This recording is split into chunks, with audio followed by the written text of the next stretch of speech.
Saudara Menteri Luar Negeri Republik Indonesia, Retno Marsudi, menyerukan kolaborasi paradigma baru dalam pidatonya di Majelis Umum PBB kepada dunia. Menteri Luar Negeri Retno Marsudi menyoroti masyarakat internasional mengambil jalan yang salah. Menlu juga membandingkan krisis yang dihadapi dunia saat ini dengan faktor-faktor yang menyebabkan terjadinya perang dunia pada saat itu, yang kedua, dan ini dialami pada dunia atau pada situasi dunia saat ini sama dengan pada saat itu. Maka solidaritas global yang memudar, ketidakadilan dan keegoisan merajalela juga menjadi keprihatinan Indonesia yang disampaikan Indonesia melalui pidato yang disampaikan Ibu Retno Marsudi di Majelis Umum PBB.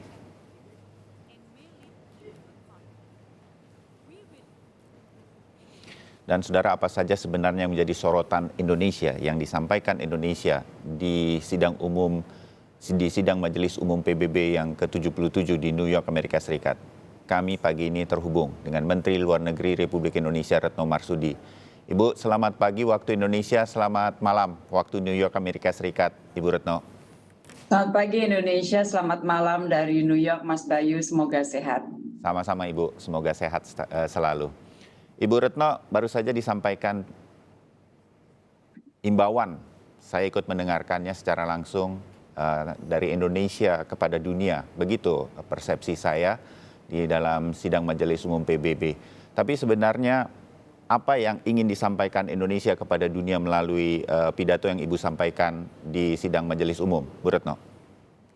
Terima kasih Mas Bayu. Jadi pertama, saya memang memilih untuk berbicara di hari paling akhir rangkaian pertemuan atau 1 minggu pertemuan sidang Majelis Umum PBB. Karena apa? Saya ingin mendengar apa yang disampaikan oleh para leaders. Dan dari situlah kemudian kita susun pidato nasional kita di hari ini, hari Senin pagi waktu New York. Nah, 2 tahun yang lalu, hampir semua negara menyampaikan concern-nya terhadap isu pandemi. Dan di awal memang kerjasama tidak bisa dilakukan, tetapi pada akhirnya negara-negara dapat bekerja sama sehingga kita bisa keluar dari pandemi. Nah, untuk tahun ini kalau kita perhatikan, maka kekhawatiran dunia bergeser dari masalah pandemi menjadi masalah perang dan dampak perang.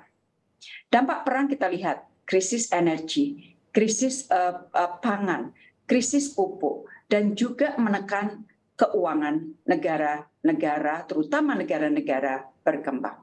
Nah, dari situlah kemudian kita melihat perbedaan di antara negara-negara semakin tajam, terutama negara-negara besar. Dan kalau perbedaan ini diteruskan, maka situasi dunia tidak akan menjadi lebih baik. Oleh karena itu, di dalam pidato nasional tadi pagi, saya menyampaikan pertama, tadi seperti yang Mas Bayu sampaikan, bahwa Indonesia mendorong pentingnya ada paradigma baru.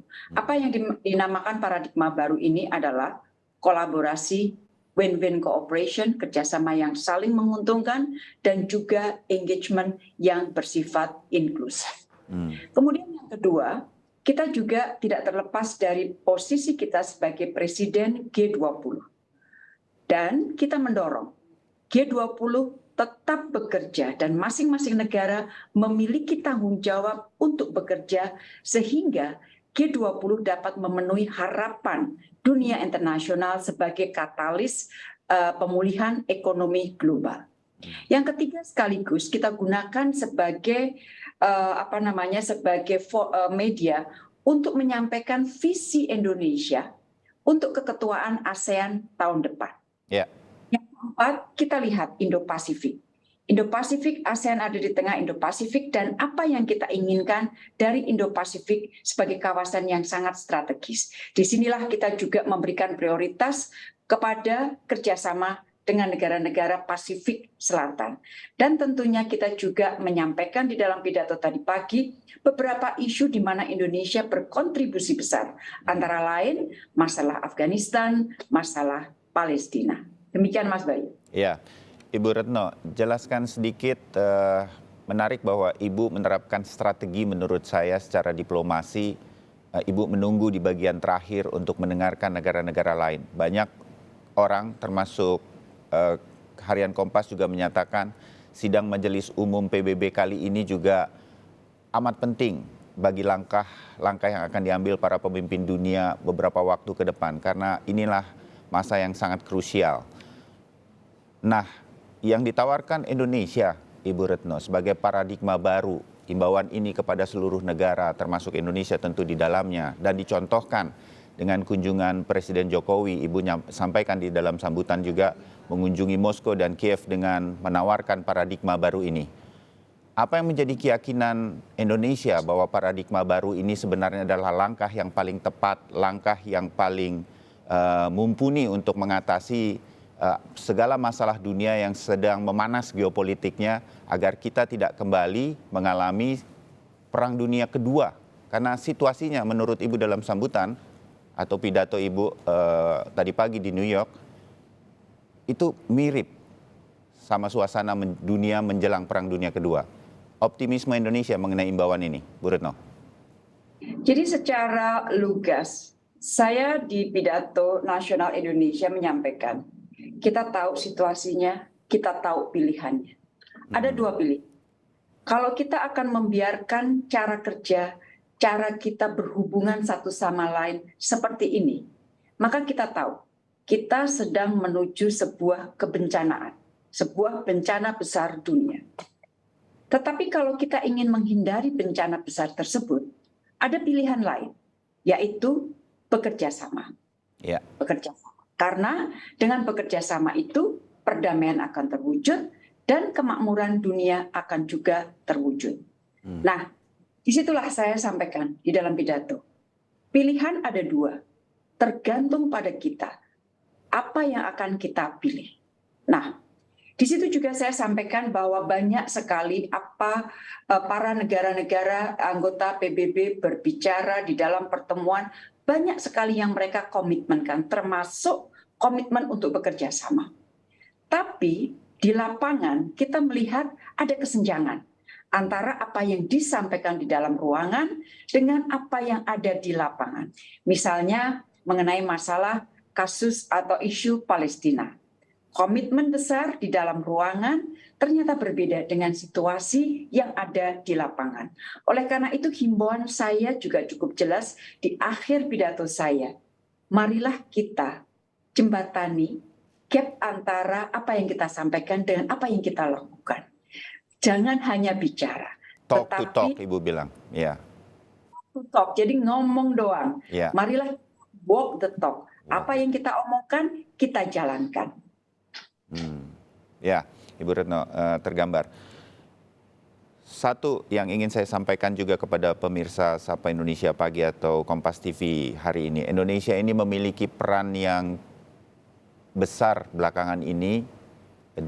Kita menjadi chairman atau ketua untuk G20 November di Bali. Tahun depan ada ASEAN Forum juga Indonesia sebagai ketuanya. Peran-peran ini akan membuat Indonesia menjadi sorotan secara global maupun di kawasan ASEAN dan Indo-Pasifik. Ibu juga menyampaikan beberapa masalah yang memang belum terselesaikan sepenuhnya berkaitan dengan yang akan dibahas di dalam G20 nanti, krisis pangan dan juga energi, serta dalam ASEAN Forum ada masalah Myanmar yang Ibu kemukakan dalam sambutan.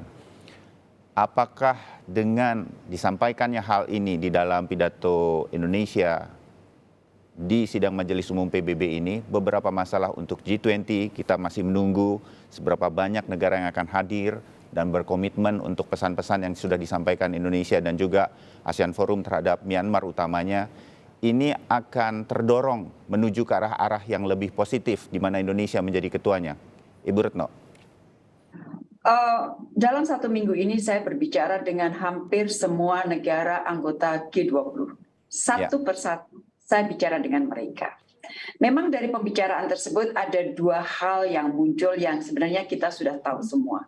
Pertama adalah pada saat kita bicara mengenai masalah geopolitik Ukraina tentunya, maka terjadi perbedaan yang sangat besar. Perbedaan sikap atau posisi yang sangat besar di antara negara-negara anggota G20. Ini adalah hal yang memang tidak dapat dihindari. Perbedaan posisi di antara negara anggota G20. Tetapi pada saat kita bicara mengenai substansi, bicara mengenai masalah hasil kerjasama konkret yang kita inginkan dari G20, maka saya menangkap kesan yang sangat jelas bahwa komitmen negara anggota G20 masih tetap kuat. Salah satu contohnya, Mas Bayu, di titik ini Indonesia, di bawah presidensi Indonesia, kita sudah berhasil membangun apa yang dinamakan Financial Intermediary Fund, FIF. FIF ini akan digunakan untuk mengantisipasi jika pandemi yang akan datang terjadi. Dan kita sudah bisa mengumpulkan dana sebesar 1,4 miliar US dollar.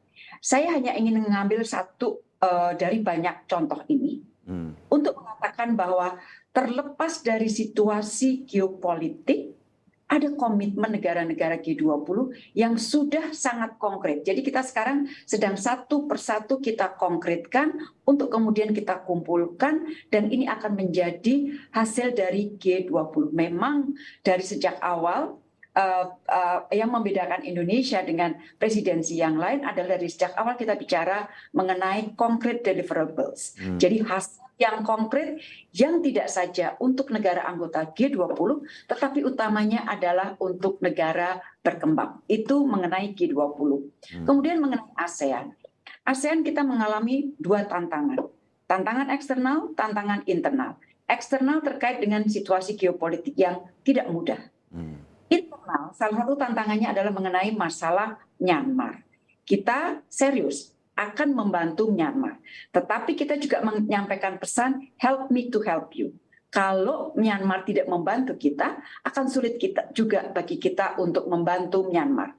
Yang diinginkan Indonesia dari ASEAN selama keketuaannya adalah ASEAN yang kuat, ASEAN yang dapat mempertahankan sentralitasnya, sehingga ASEAN akan terus dapat menjadi lokomotif stabilitas dan kemakmuran kawasan. Ya, Indonesia menyampaikan sambutan di sidang Majelis Umum PBB melalui Ibu Retno Marsudi, Menteri Luar Negeri Republik Indonesia. Ibu Retno, terima kasih penjelasan lebih dalam mengenai sambutan tersebut. Kita bertemu lagi di Indonesia, Ibu. Hati-hati di jalan. Terima kasih. Selamat pagi. Selamat pagi.